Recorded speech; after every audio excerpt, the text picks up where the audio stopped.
the surgical strike too, as it has been called by some, and the airstrike really on the Jaish-e-Mohammed camp claimed by the government of India.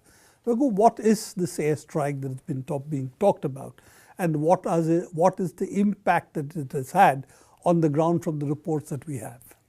Well, firstly, the airstrike as a strike by a fairly large set of Mirage aircraft and quite deep into Pakistani territory beyond the Jammu and Kashmir and not within the restricted area of the LOC region per se. What you're saying is it's beyond what India calls the Pakistan administered Kashmir. And from that point of view, it is the first air incursion by India into Pakistan since the 1971 war. So it has significance in that.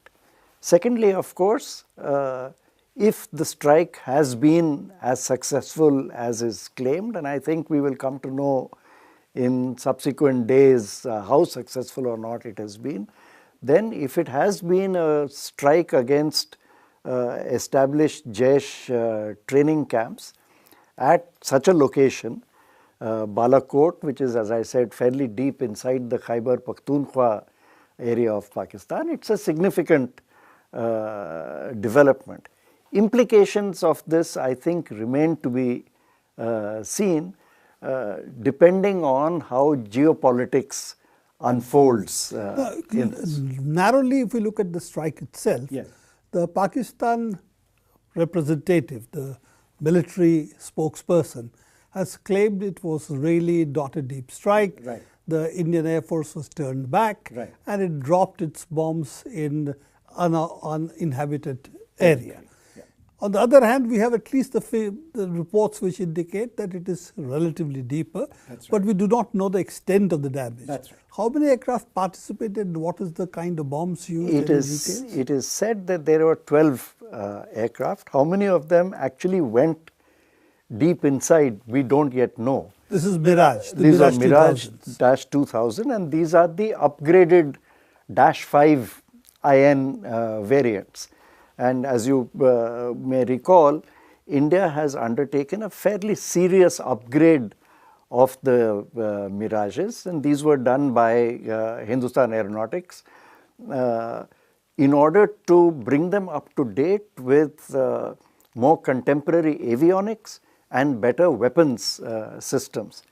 It seems as if in this particular strike, 1,000-kilo laser-guided bombs, which are Israeli manufactured and using Israeli laser guidance pods, have been used. These pods are on the underside of the Mirages. So, we have now reports of the Pakistani deliberations. The Security Committee met, and the Prime Minister Imran Khan has given a statement.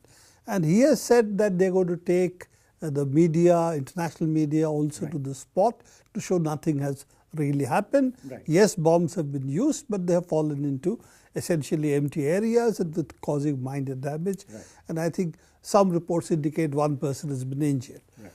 Assuming that no significant damages happened, which it seems if the Prime Minister of Pakistan is saying this is a possibility. Of course, there is other possibility. Before they take the people, they will remove all sanitize the area. All these are possibilities. So we can't really comment on the extent of what has happened right now. Maybe in a few days things will become clearer. Gautam, how do you see this play out between India and Pakistan? Do you see that this standoff likely to continue in the Kargil model, or do you think that having done this, therefore India can claim, well, we have retaliated against the Pulwama suicide bombing, and therefore we are now, our honor is satisfied, and therefore it will really be something that both countries can for the time being forget except the saber rattling and move on to in India elections, and in Pakistan what Imran Khan has promised to do, put the country back on the development path again? Looks quite likely to play out along the lines that you've suggested. The reason for thinking like that is because if you see the 2016 so-called surgical strike, which was actually a border raid, which went 500 meters to 2 kilometers inside, where they actually attacked the launch pads, and some people did die, 39 odd trainers, guides, as well as supposed to be militants who were killed in that. But even then, the DGMO of Indian Army contacted his counterpart and informed him promptly that this was aimed against the militants and it was not against the Pakistan Army. If you look at the statement issued by the Indian Foreign Secretary, he makes it very clear that the target was Jaish-e-Mohammed camp, which he described as the biggest camp. Therefore, it was also sending a message to Pakistan that, well, we were directing our attack to a militant camp and not to any Pakistan military asset or anything, which seems to suggest to me that exactly like it happened in 2016, I don't expect anything more to happen. There will be noises made. It's an interesting point that you're raising, because the statement of the Foreign Secretary goes even further. It says a non-military attack on essentially, what is the words actually used? Non-military attack is a preemptive attack. That's right. So he calls it a preemptive, non-military preemptive attack. Of course, if we use Air Force, it's not non-military, but what he probably means is not against your military. So that's what seems to be the intention. And he doesn't call it a retaliation against the Pulwama. He calls it a preemptive attack because of another attack was forthcoming from Jaish, so we took preventive action. Can I add something here? It's also very interesting if you read the statement of the Pakistan's foreign minister, Qureshi. He says that now that this attack has taken place, he hopes that sense would dawn on India. Now, why would they make a suggestion like that? Unless, it seems to me as if it was something which was, so to say, state managed. I'm not saying that the both sides came to an agreement that they would do it, but it looks like something where each side is very careful that they do not allow it to escalate beyond their control and result in a bigger combat or confrontation, which they would like to avoid. You know, but I have two reservations on this. One is that even the First World War did not start with an intent to start the war. So you have unintended consequences. And the second is both sides, how much control they have over each other and themselves, given the fact India is now in an electioneering mode already, and the Prime Minister has already started his campaign.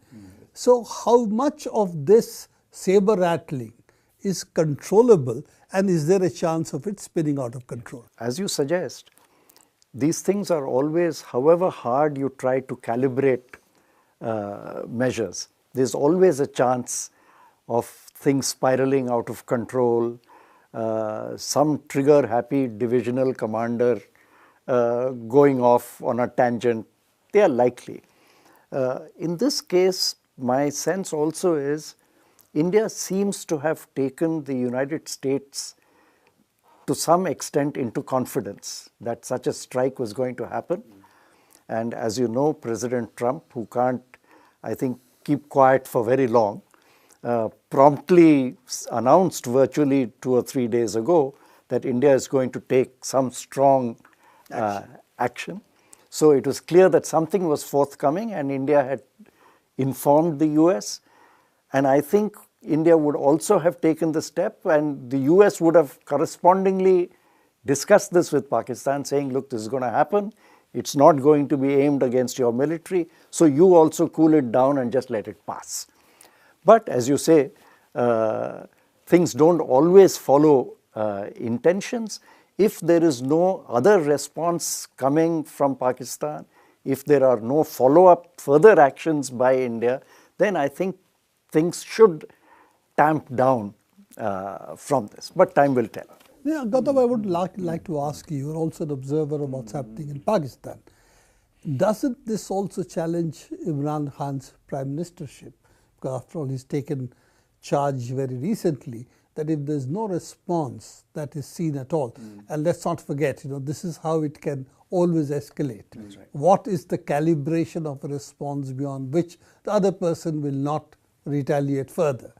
And is that a possibility? Can Imran Khan really not respond at all, or can he just respond diplomatically? Well, I believe that the chances that Imran Khan's regime today would retaliate, I rule it out for two reasons. You're absolutely right that things can go out of control even at no matter how well you control all the actors and activities that are going around, things can go out of control. One of the most strongest arguments in favor of saying that there need not be an escalation is precisely because of Indian elections round the corner. This matters as much for Indians as much as for Pakistan too. I'll come to explain why I believe so.